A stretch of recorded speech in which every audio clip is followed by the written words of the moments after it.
마지막 키워드 보여주시죠.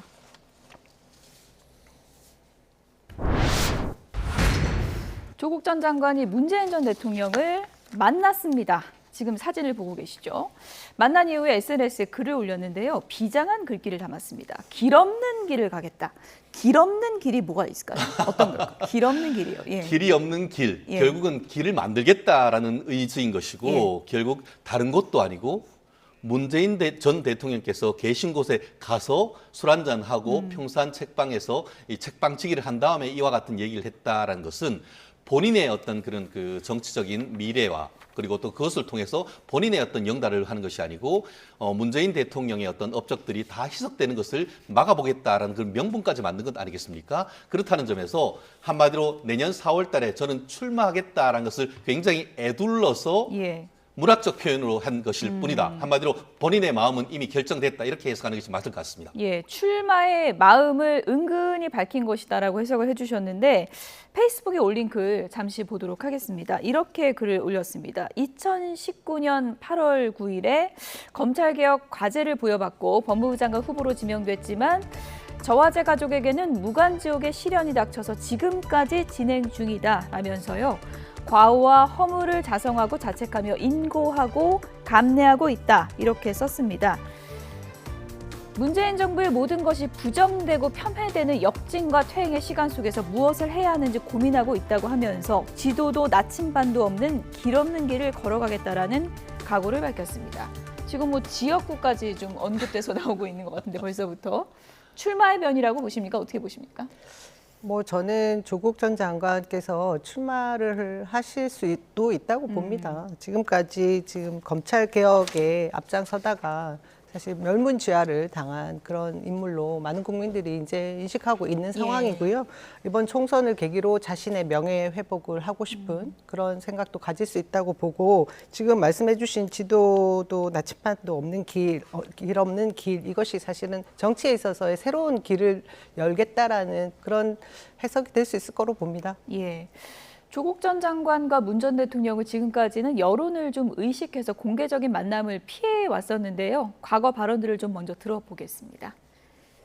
네, 조국 전 장관, 문재인 전 대통령 과거 발언을 들어봤는데 조국 전 장관이 얼마 전에 개인적으로 문 전 대통령 밉지 않느냐, 서운하지 않느냐라고 이제 질문을 받았는데 대통령 모셨던 수석 보좌관으로서 답을 하지 않는 게 맞다고 생각한다라고 이제 답변을 했거든요. 조국 전 장관이 지금 문 전 대통령에게 갖고 있는 감정의 상점이 복합적일 수 있을 것 같은데 어떤 거라고 보십니까?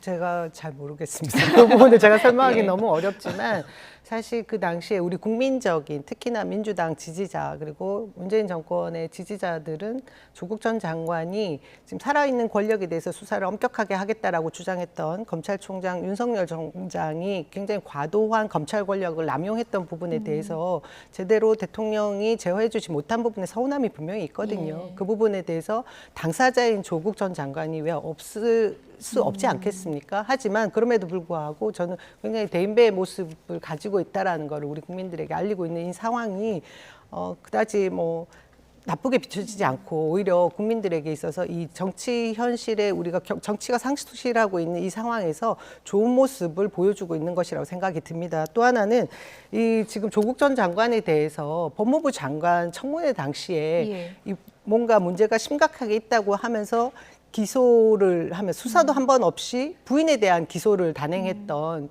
그 검찰 권력들 아니었습니까? 그들이 지금 정권도 잡았고 법무부 장관도 되어 있는데 그 잣대를 들이대서 자신들의 잣대로 들이대면 어떤 상황이 될지에 대해서 한 번쯤 생각해 볼 계기를 주는 것 같습니다. 예, 끝으로 최진영 변호사님.